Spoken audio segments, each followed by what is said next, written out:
DSC ఇప్పుడు మనం notification ఇస్తున్నాం. డిఎస్సి విషయంలో అధ్యక్ష గతంలో జరిగిన అంటే తప్పులు ఏమేమి జరిగినాయి, ఇప్పటికీ ఎన్ని నోటిఫికేషన్ జరిగినాయి, ఏ ప్రకారంగా లీగల్ ఇష్యూలు వచ్చినాయి, అవన్నీ స్టడీ చేసి పక్కడబందీ నోటిఫికేషన్ ఇద్దాం, లీగల్లీ ఇబ్బంది లేకుండా చేయాల్సిన లక్ష్యంతో మేము పనిచేస్తాం అధ్యక్ష.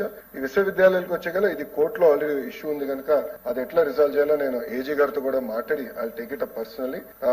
గవర్నర్ గారిని కూడా కలిసినప్పుడు ఎందుకంటే గవర్నర్ గారు ఛాన్సలర్, ఆయన కూడా చాలా స్పష్టంగా ఎట్టి పరిస్థితుల్లో రిక్రూట్మెంట్ మీరు పూర్తి చేయండి, ఎన్ఆర్ఎఫ్ ర్యాంకింగ్స్ ఇంప్రూవ్ అవ్వాలంటే సొంత ఉపాధ్యాయులు ఉండాలి, ప్రొఫెసర్స్ ఉండాలి, దానికి మీరు సీరియస్ గా తీసుకోండి అని గవర్నర్ గారు కూడా చెప్పారు. అది మేము సీరియస్ గా తీసుకుంటామని గౌరవ సభ్యులు తెలుపుకుంటూ, పెద్దలు అన్నట్టు 4330 శాంక్షన్ పోస్టులు ఉంటే కేవలం 1048 పోస్టులు ఇప్పుడు ఫిల్ అయినాయి. 3282 పోస్టులు ఖాళీగా ఉన్నాయి. దానికి వచ్చే సంవత్సరంలో ఫిల్ చేస్తామని ఈ సభాముఖం మీ అందరూ తెలుపుకుంటూ, గౌరవ ముఖ్యమంత్రి గారు నన్ను హెచ్ఆర్డీ మినిస్టర్ చేసినప్పుడు చాలా స్పష్టంగా నాకు చెప్పింది, ఎన్ఆర్ఎఫ్ ర్యాంకింగ్ ఈ రోజు ఆంధ్ర రాష్ట్రం 9వ స్థానంలో ఉండి అది 3వ స్థానానికి తీసుకురండి, క్యూఐఎస్ ర్యాంకింగ్ టాప్ 100 లో ఒక ప్రభుత్వ విశ్వవిద్యాలయం 5 సంవత్సరాలు ఉండాలని నాకు టార్గెట్ ఇచ్చారు అధ్యక్ష.